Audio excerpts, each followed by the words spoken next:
Good morning, all my fellow prudent, frugal, Spartan patriots.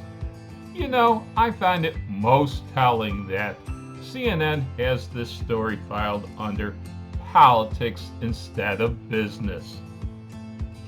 Phantom-brained Biden's White House warns states of potentially dire effects if government defaults. What about the dire effects of the trillions in new debt that the president has been proposing? Budget-brained Biden and his government, they're like a child using credit cards with astronomical interest rates. And, well, they don't care because the U.S. taxpayer, you and me, we're the ones that are going to be paying that credit card debt off.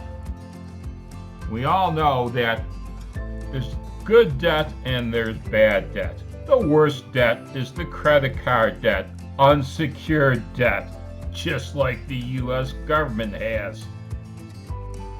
Almost as bad as credit card debt is car debt. Most people, when they buy a car, they're upside down from the moment they buy that car until at least 3 or 4 years in. A lot of people are now financing their cars for 5, 6, 7, even 8 years.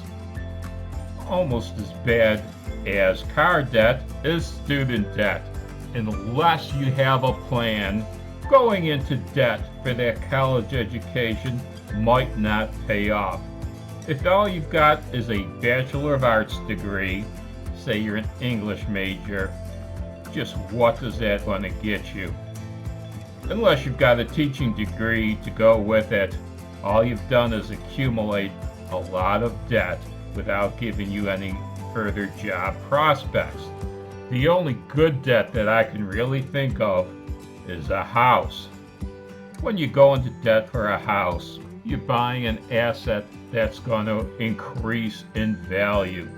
So if you're going into debt as a student to pick up a degree, you're betting on your future self. If you don't have a plan for that college degree, if you don't know what you want out of that college degree, chances are it's not going to pay off very well for you. Let's get back, though, to this federal debt. There's something a little bit odd about this picture, isn't there?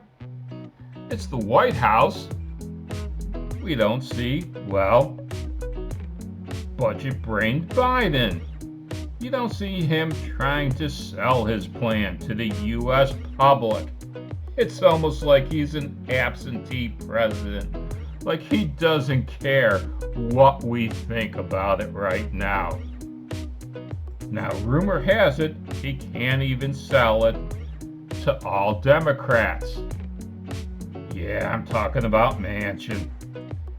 Those trillions of dollars he wants to borrow to put me and you on the hook for to pay back in the future.